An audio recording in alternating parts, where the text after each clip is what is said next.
Alright, so this is my 96 Ram 3500.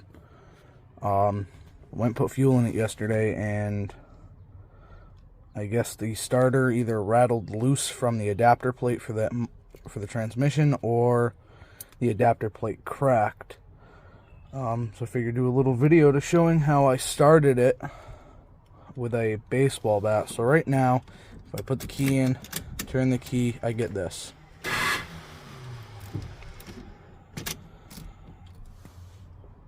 So next step is I'll get under it, get everything laid out, and I'll show you guys how I started it with a baseball bat. Alright, hang on. Let me get this fucking baseball bat up in here. Alright, hit the key.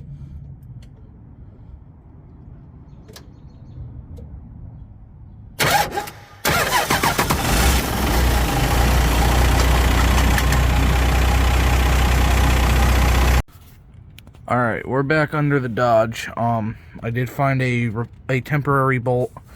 The head's on it's a 17. So that one's gonna go in the spot right there closest to the transmission, next to the blow-by hose, the blow-by tube. Factory bolts are 12 point, 10 millimeter, and we're gonna be on just the two factory ones. I'm going to be using high-strength red thread locker. That way this doesn't happen again.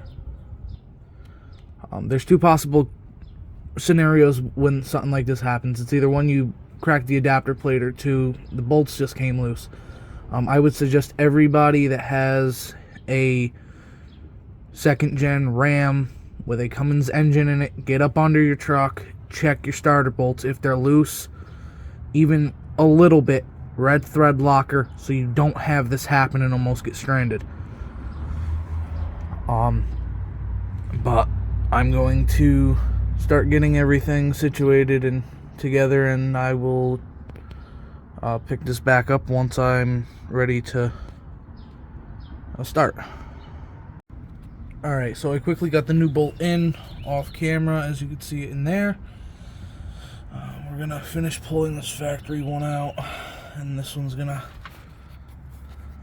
be the one that I'm putting thread locker on. I did order a new bolt. I will put a link for that in the description, and then I'll also give the specs for the new bolt thread pitch and everything like that you guys are gonna need, and length and all that. All three bolts are identical. If you really wanted to, you could just run the two temporarily, but I much rather have all three so it doesn't crack the stupid adapter plate, because they're not exactly cheap. Alright, I'm going to set you guys down, get the thread locker on the bolt, and then pick back up when I'm getting ready to put it back in. Alright guys, so I just ran into a little bit of a situation. This bolt here is good. The one that I just pulled out, unfortunately, is it's a little bent. So unfortunately I'm only going to be able to run two bolts for now. I'll order two more, and then, you know, it's pretty self-explanatory to replace them. You know, take me a few minutes to do, but alright, I'm going to get the thread locker on this bolt, and we'll get this bolt back in. Alright, thread locker's on the bolt, and now I gotta try to jam my arm up in a weird spot to try to get this stupid bolt in way up in the top.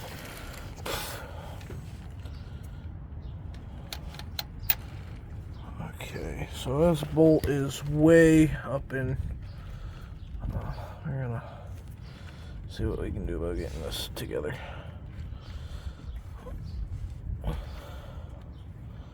Okay, it's threaded in.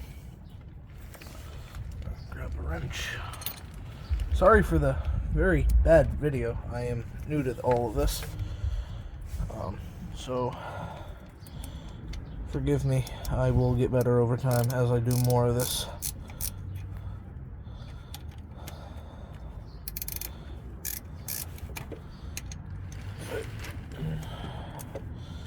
It's a really weird spot from down here. Now, if you are a lot smaller than I am, and you can actually reach through all the crap in the engine bay, you can technically get this bolt from up top. Of course, whoever is doing it is probably going to have to sit pretty much on the fuse box, but you can technically get it from up top. Great, it's one of those weird spots again.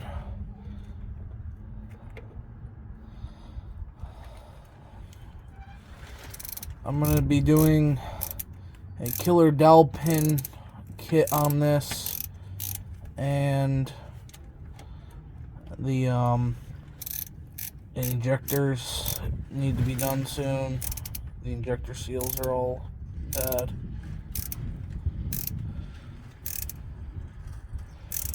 Alright, and that's that. So what I'll do is, I'll get this all cleaned up and then get back up top, and I'll hit the key and show you guys that this actually fixed it. Alright, so I got everything all done up. Bolts are all tight. So I figured quickly run you guys through.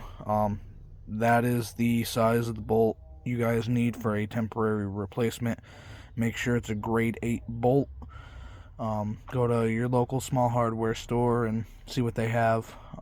Red thread locker, a 10mm 12-point socket or wrench, and a ratchet and whatever size socket you need for the replacement bolt. Now, if you are unlucky enough to have it where your adapter plate cracked, it'll set you back somewhere around $300 or $400, I think it was, on eBay. And if you're capable of doing the job yourself, removing the transmission and everything, you'll save yourself a lot. So I just want to run through, a couple more things, touch base on some stuff since I really haven't posted here much. I do have a killer dowel pin kit to do on this truck. I have to do injector seals because I have injectors 2, 3, and 6 are leaking. I got to do front brakes on it soon, so I can have videos up for all of that if you guys would like to see that. I have my 1970 Monte Carlo that I'm going to be doing work on soon, along with my 08 Pontiac G6 that's going to need front brakes, and I can show you guys how to do a wheel stud on that. I also have a project that I'm starting mid next month, which is a really good friend of mine's 96 Firebird. The car is kind of the reason why we connected the way we did, so if she's cool with it, there'll be videos on that on the channel as well. If there's any other things you guys would like to see, I do have other vehicles as well. I will post a little video going through the whole fleet later on down the line. But if there's anything you guys want to see, suggestions for stuff for the channel, leave them down in the comments below. I will have the link for the replacement bolts down in the description, along with tools and stuff if you're one of the people that like to order everything online like I am. But without further ado, let's fire this up, see if that fixed the issue.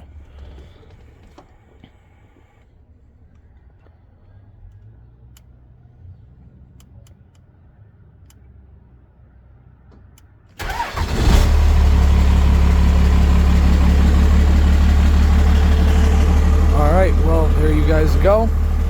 I hope you enjoyed watching me struggle to record this video while working on my truck. I will practice my camera skills before the next video. Hopefully you can get a little bit better with this. Thank you guys for watching, and I'll see you guys on the next one.